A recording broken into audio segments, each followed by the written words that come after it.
I have nightmares of fire. I remember looking out the window and seeing the glow in the backyard. It's in the back of your head, the risk of fire and what could happen.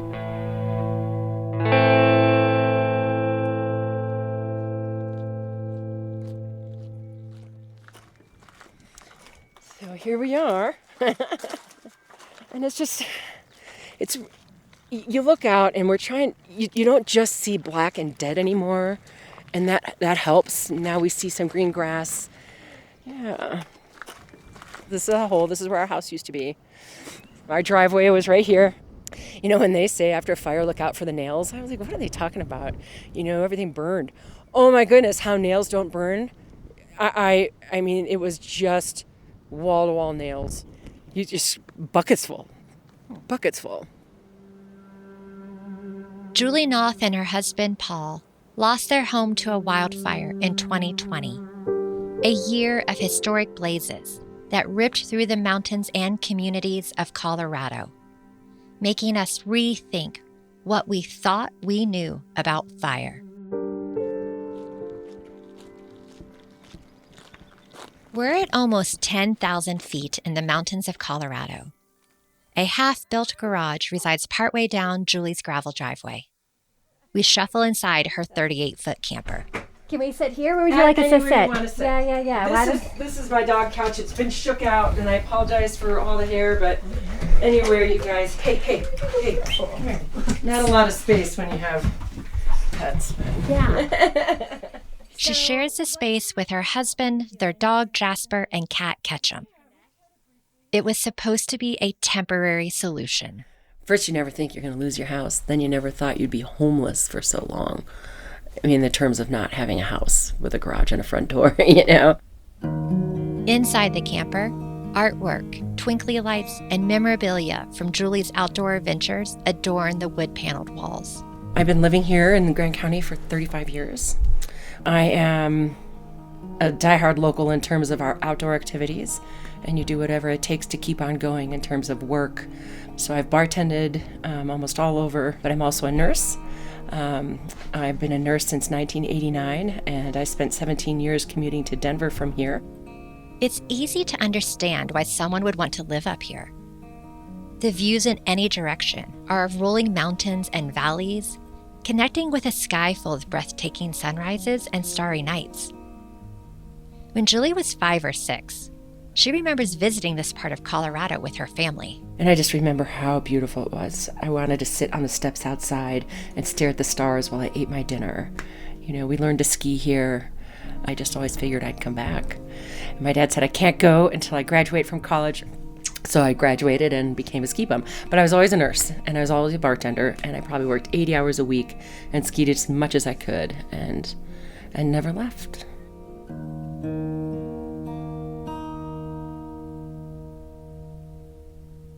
In 2014, Julie and Paul finally found their dream home. So we looked around quite a bit, and when we pulled up the driveway to this place, it was fall, and the aspen leaves were all changing colors. There were horses in the meadow. I mean, we pulled up and we're like, oh my God, this is it.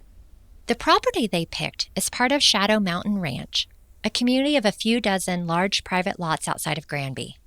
It's about a 2-hour drive from Denver, on the western side of the Continental Divide, and not far from the popular ski resort Winter Park. Public lands stretch as far as the eye can see. We have great views, and we're a little bit off the beaten path, which we also liked. You know, we're really going to have to like each other a lot if we move into this place, because it's us. Lo and behold, we had great neighbors, even though you can't see anybody around us. It's a dream, but when you get here, you don't realize how hard you have to work to actually maintain that lifestyle. People are always like, why do you stay there? Why do you still live there? You work so hard. And, you know, it's like my family. Everybody, we're just so tight, and we've all kind of grown up together and take care of each other, and it's a great community. The fabric of that community changed fundamentally on Wednesday, October 14th, 2020, when the East Troublesome fire started in the Arapahoe-Roosevelt National Forest, not far from Julie and Paul's home. We could see this raging glow like back behind that mountain behind our house. And we didn't sleep all that night because he kept looking out the window and like, is that glow coming? Is it coming? Are we going to have to get out of here? But everything calmed down. I went back to work on Friday. At the time, Julie was a pediatric nurse for the hospital in Granby, and that Friday marked day 3 of the fire. But due to really low humidity and high winds, the fire quickly spread, closing a state highway, bearing down on Julie's home. We got a call Saturday morning at 7 a.m. saying you have 1 hour to get out. So we're like, oh, now we're in panic mode. We're like, holy crap. My husband pulled everything off the walls. Like, we've had pictures framed from all our travels and stuff like that. Put those in the travel camper. He was better at grabbing clothes because I just grabbed, I know I have to go to work. So I grabbed my scrubs and I make sure I had work shoes. You're kind of thinking like that, like what am I going to need for the next couple of days, or what if? But you never think that you aren't going to come home again. One of my heart aches is that I left one of the only things I got from my grandma was a beautiful stand-up jewelry box. It was probably from the early 1900s, and the lid lifted up and it was all velvet inside, and it had a little turn that played music. Julie and Paul evacuated south, but she was still driving up to Granby for work. She remembers the day she stepped out of the hospital. It was the Wednesday after they evacuated, and she could see the fire tearing across the landscape. I was sitting on my car, tears rolling down my cheeks, and I called my director. I'm like, this is bad. This is so bad. You got to put everybody on call.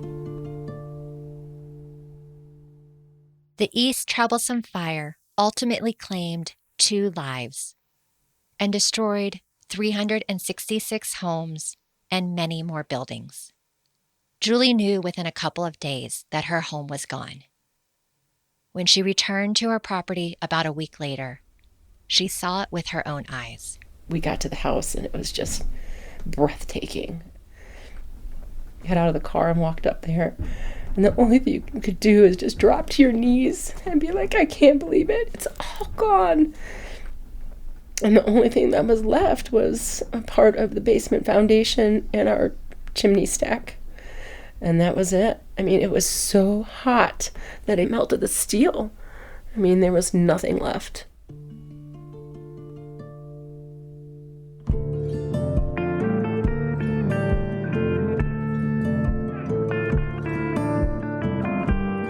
This is United by Fire, where we explore hard truths about our landscapes and ourselves.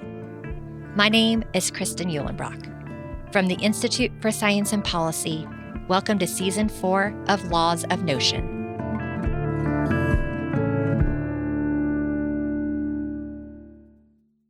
Today's megafires raise questions about how we manage our forest and where we choose to live. In 2020, Colorado experienced the 2 largest wildfires in the state's history, Cameron Peak and East Troublesome. Together, these high-intensity blazes ripped through communities and challenged what we thought we knew about how wildfires behave. This season, we'll look at what led up to that catastrophic year and what we've learned since. We'll unpack our land management strategies, the impact of a changing climate, and what it means to protect what we love. This new wildfire paradigm brings both loss and opportunity. But the question is, can we learn to accept fire on our landscape? So there's a great Finnish proverb that talks about how fire is a good servant and a bad master, which I think is a wonderful way to think about fire in general and how we should be managing it, right? When we can be in control and we can use fire as our servant, it does really great work. It cleans out the understory, it takes care of all those fuels, it kills some of the smaller trees while still allowing a lot of the other trees to survive.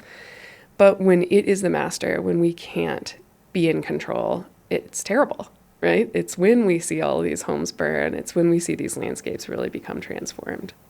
I'm sitting with one of Colorado's leading experts in wildfire and our landscapes. I'm Camille Stevens-Ruman. I am a fire ecology faculty member in the Forest and Rangeland Stewardship Department at Colorado State University. and I'm a co-director at the Colorado Forest Restoration Institute. Camille has had an up-close relationship with forest and fire for most of her life. When I was in undergrad, I worked for the Forest Service as a wildlife technician, so we hooted for owls and looked for goshawks and things like that. But multiple family members of mine were wildland firefighters, and so when I graduated from college, that was like a kind of logical place for me to go. I didn't want to be in a classroom anymore and wanted to be outside as much as possible.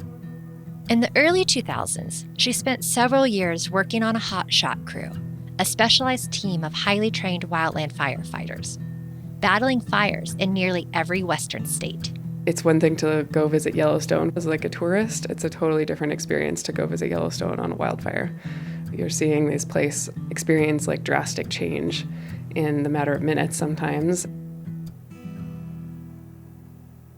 But Camille takes a long view of landscapes, and she's got a deep understanding of what made Colorado and the West so fire-prone. Fire suppression has been the exception, not the rule, to how these landscapes have been managed for millennia. There were people on these landscapes for thousands of years before European settlers arrived, and they were managing these landscapes with fire. And so when we think about what these places look like today, that is a product of a very small window of what these places have experienced in terms of human involvement with fire. In the early 20th century, the U.S. government set aside large areas of forest to protect and regulate an important natural resource, timber. Because at the time, the forests were being slashed and burned by settlers to make way for agriculture, development, and the railroad. Then, several major wildfires destroyed that valuable timber resource in nearby communities. After public outcry and a mandate by Congress, the Forest Service made putting fires out its top priority. And that legacy has had profound impacts on today. We're actually really, really effective at suppressing fires. It's only those that are burning under really extreme conditions that get out of control, really, that are burning the majority of our landscapes. 98% of wildfires are suppressed before they grow larger than 100 acres. That's right, 98%. We've gotten so good at stomping them out that people now expect this. Today, we have more and more people living in and near these wildland areas. We have dense, unhealthy forest with lots of fuel in the ground. And when you add a warmer, drier climate on top of that, you've got a tinderbox. I usually think about the interaction between climate change and fire in two ways. One is how it's changing the wildfire itself, right? So it's predisposing lots of fuels for those fires. The snow is melting sooner, the snow is starting later in the fall, things like that make a longer fire season, make those plants more drought stressed, more likely to burn. Much of Colorado has been experiencing severe drought over the past 2 decades. And 2020 was one of the hottest, driest years our state has experienced in modern history. The other way that I think about how climate change is interacting with fires is actually how climate change is affecting what can come back after that fire and what is likely or not likely to be there into the future, which has consequences for the next fire. I think we're getting to a place in some locations, really across the Western U.S., where the question is not like, should we do something, and if we don't, it'll still be okay, or it will still be a forest. I think the question is like, if you want a forest, what are you going to do to keep it there or have it there again? As we're interacting with ecosystems where climate change is a constant pressure on them, we need to be creative, and we need to start thinking actively today about what does a climate adaptation strategy look like.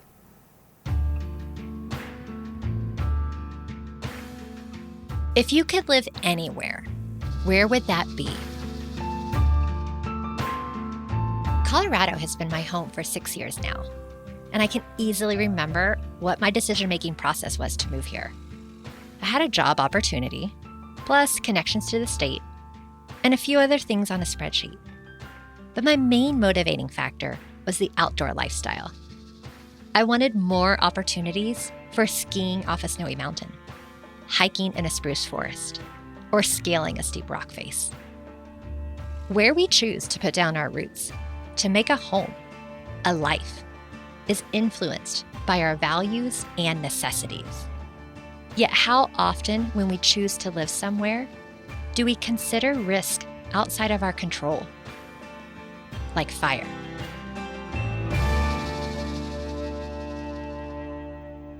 This is a problem for all of us because this risk is shared for all of us, particularly for those that live in the West. We see fires that are burning hotter, meaning they're more severe. We see them lasting longer. In many, many locations, there is no longer a wildfire season. They're occurring on a year-round basis. This is Kimiko Barrett, a wildfire researcher and policy analyst at Headwaters Economics, a nonprofit that helps communities make decisions about development and land use. Specifically, Kimmy spends a lot of time thinking about where we choose to build and the risk involved, big and small. So the Wildland-Urban Interface has this terrible acronym of the WUI. You're talking technically about where humans, the built environment, interfaces or merges with the unbuilt environment or vegetation and wildlands. These are the areas that are most prone to wildfire because of this marriage between very, very vulnerable areas that are used to being burned and then people building homes in those locations. These WUI landscapes, these wildland-urban interfaces, they are one of the fastest growing land use types in the country in terms of development and housing construction. Just under half of Colorado's population, some 2.5 million people, live in the wildland-urban interface. Of those, more than 1 million live in an area with a moderate to very high risk of wildfire.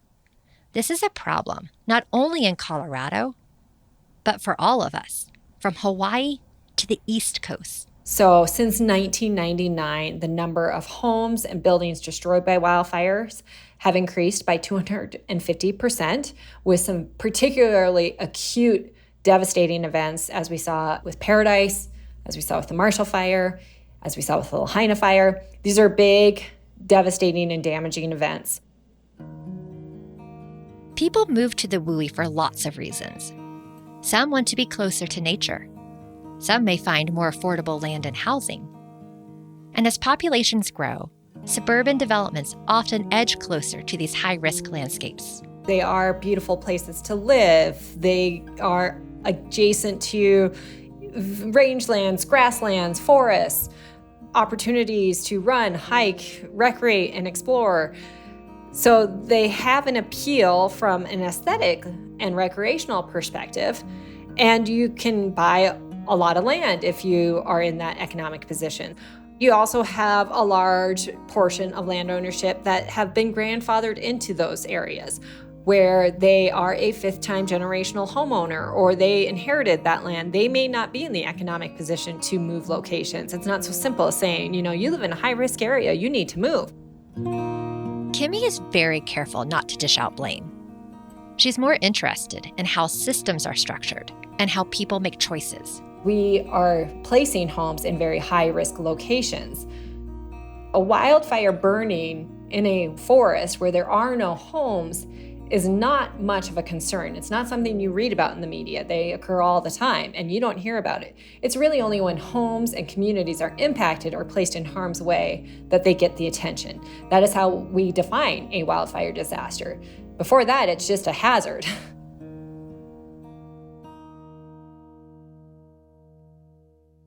One thing about us humans, we're really great at starting fires. Campfires, fireworks, burning trash, dropped cigarette butts, or even arson. The National Park Service reports that nearly 85% of wildland fires in the U.S. are caused by us. The second thing about us, we're really bad at calculating our own risk, especially related to wildfire.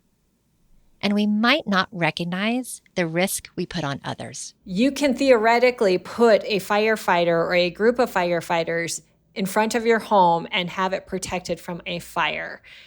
You would never, ever assume or expect that level of home protection in a flood or a hurricane or an earthquake. But we do this with fire, and we've done it since the establishment of the Forest Service in 1905. It is an assumption that's baked into our culture. And unfortunately, it has now led us into this crisis where that ongoing expectation at a societal level assumes that we can continue to control fires and that we can protect our homes simply by having firefighters there and getting rid of the forest. One of the biggest challenges we face with wildfire is what we call a moral hazard. That's when someone takes excessive risk, often economic, knowing that someone else will bear the burden. There is not a lot of incentive for a county commissioner or a local elected official to adopt any sort of regulatory measure, like land use planning, like regulations or zoning, because when it comes to a wildfire, fire protection is a subsidized public service that is provided through firefighting support and paid by the American taxpayer. This means that local elected officials, county commissioners, can approve development proposals, other new building in high-risk locations, because when it comes to a wildfire event and the protection of those homes, they're not the ones that have to foot the bill. From local to state to federal government, we spend a significant amount of money on wildfire suppression. We're talking billions of dollars. No one has been able to calculate the total social, economic, or ecological cost, but we see the impacts pile up. From loss of homes, industries, and services, to degraded water supplies and ecosystems, to impacts on our health. And when there are limited resources, every dollar comes with trade-offs. If the problem we are trying to solve is reducing risk and impacts to people and communities, then people and communities need to be part of the solution. It's that simple. And that means thinking very deliberately about how our homes are being built in these locations, how our community is designed in anticipation of that increasing risk, and what does that mean for long-term resiliency. To resolve the wildfire crisis, we need to look at this at all scales, from the individual homeowner to the neighborhood level to that community scale, all the way up to state, regional efforts, and then the federal. Because it is nuanced, because it is multi-scalar, there is no single solution to this.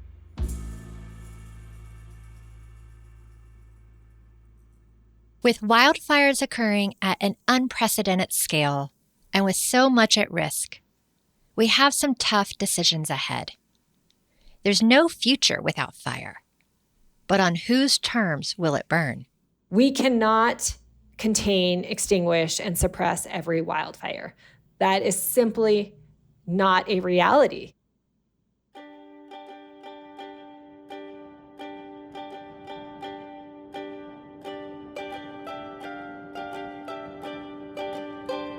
I had a forest supervisor that I worked for a long time ago, and he had this vision of what a forest supervisor's life and arc would look like. And he argued that your first 2 years, you're there learning and figuring stuff out and really implementing the past person's program. But in that time, you're getting a vision. You're talking with people, you're learning, and you're going, okay, this is where the forest needs to go and be in the next 10 to 15 years. And then he said the hard part starts, which is you got to change that forest from the direction that it was going to the place that it needs to be in the future. Dressed in a sage green Forest Service uniform, a brass badge pinned near his chest pocket, Monty Williams has a seriousness about him. His career has been filled with difficult decisions and disasters.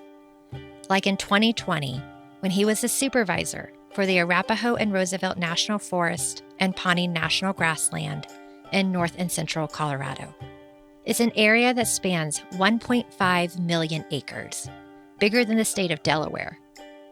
A rich ecosystem ranging from dense forest of conifers to rocky alpine tundra to wide stretches of prairie. It's difficult terrain to even try to hike, not to mention manage. And it's also the largest swath of land impacted by both the Cameron Peak and East Troublesome fires. Looking back then, what from when you started 9 years ago to today, what has shifted for you? Boy, I think a number of things. In a larger sense, a real focus on community and how we share decision-making space with our community and our partners to a much greater degree than we ever did before. This landscape will be the last stop on Monty's career journey with the Forest Service, which has taken him from Tennessee to South Dakota to Idaho to DC, and finally to Colorado.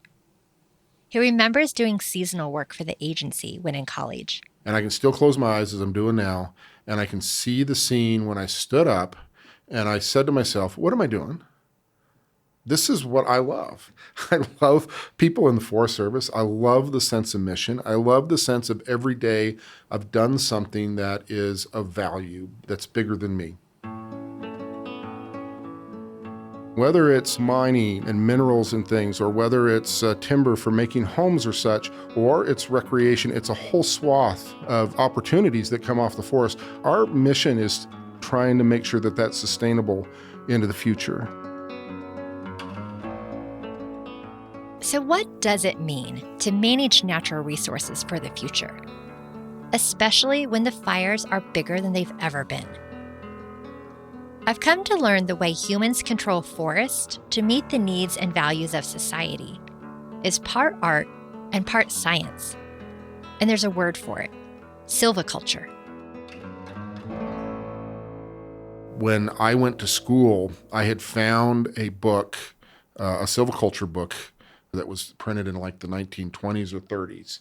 And I remembered buying that book and, I wonder how much it's changed. It had not changed at all.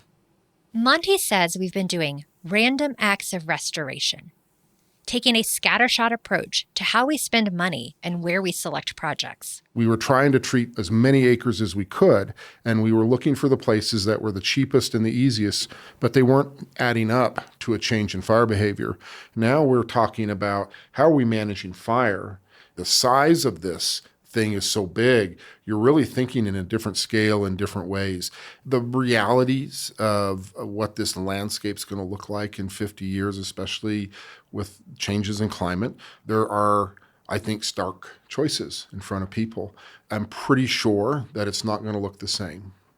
So the same is probably going to be unsustainable. The truth about these forests, though, is they're always changing. They've been changing. They looked completely different 100 years ago when they were a lot more resilient to fire, and now they look like this.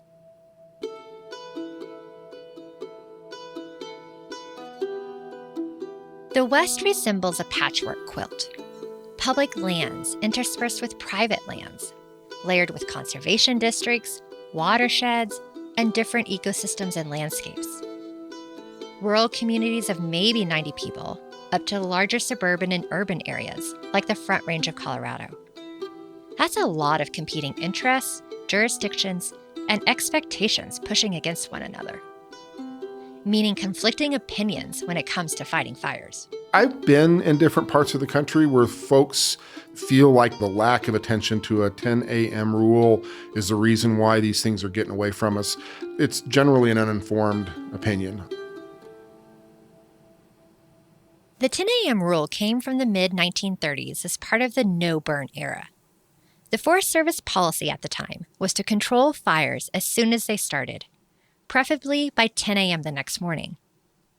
And even though that 10 a.m. rule was dismissed by the mid-70s, the lingering effects of that suppression era continue, and sometimes the expectations. I've heard that on camera Peak and how that thing moved and moved.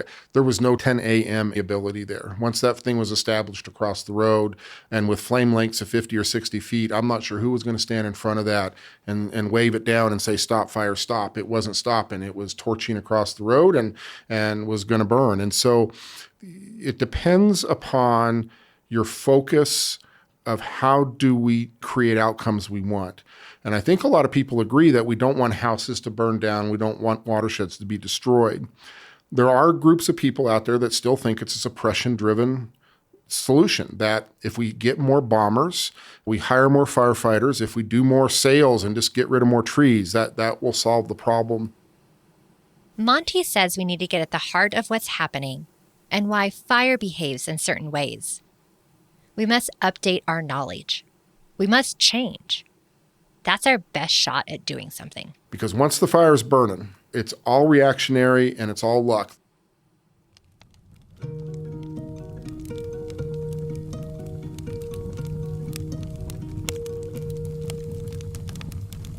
You would be hard-pressed to find someone who doesn't love sitting under a dark sky with bright constellations and the heat of a campfire warming your nose. The dancing flames can keep you captivated for hours. Fire pokes at some of our deepest evolutionary traits, making it hard to look away. We are a species that actually loves to play with fire, right? We all have this innate desire for that to be a part of our lives. And we have a responsibility. Whether we start fires, try to control them to protect things we value, or contribute to a warming world. That's why Camille Stevens-Ruman thinks we should be questioning what we know and what we do. We are in a time of unprecedented ecological change. Climate change is happening at a pace that is beyond what we could have imagined, and our ecosystems are responding much more quickly than I think even 20 years ago we thought they would be. There's been a kind of perception that maybe I don't have to worry about it because the fire won't come here. And I think the more we can stress that, like, it's not a matter of if it comes here, it's a matter of when, and are you ready for it when it happens? Because we're seeing so many fires, and a lot of them, when we can't suppress them, we can't really control them. We still need to be there to shepherd it. You know, I think really I'm talking about, instead of us being fire suppressors, us being fire stewards, which is a really critical and change of perception to how we have thought about fire in the last 150 years. Wildfire makes unique demands of us as a species. It reminds us to look at our blind spots, to face up to the consequences of our actions, and to do better next time.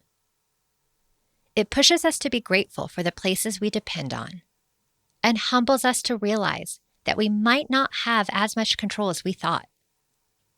It forces us to ask, if we are to steward this land, how might we do that together? I think wildfire is a weirdly uniting thing on that front, right? There's no political sides to a home burning down.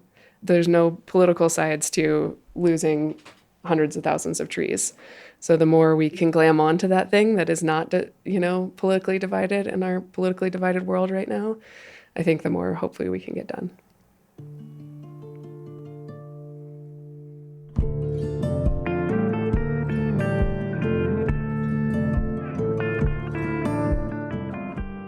This is United by Fire, a podcast examining hard truths about our landscapes and ourselves. In our upcoming episodes, we'll take you through both the Cameron Peak and East Troublesome fires to learn about the lengths we will go to save the places we love, what we do in the aftermath, and how we prepare for the next one. It is something these ecosystems adapted to well before humans were a part of this landscape. We can't increase our safety from wildfire without doing things like prescribe fire. People who live on this land, who care about the forest, we want their perspectives and values to be incorporated into forest management planning.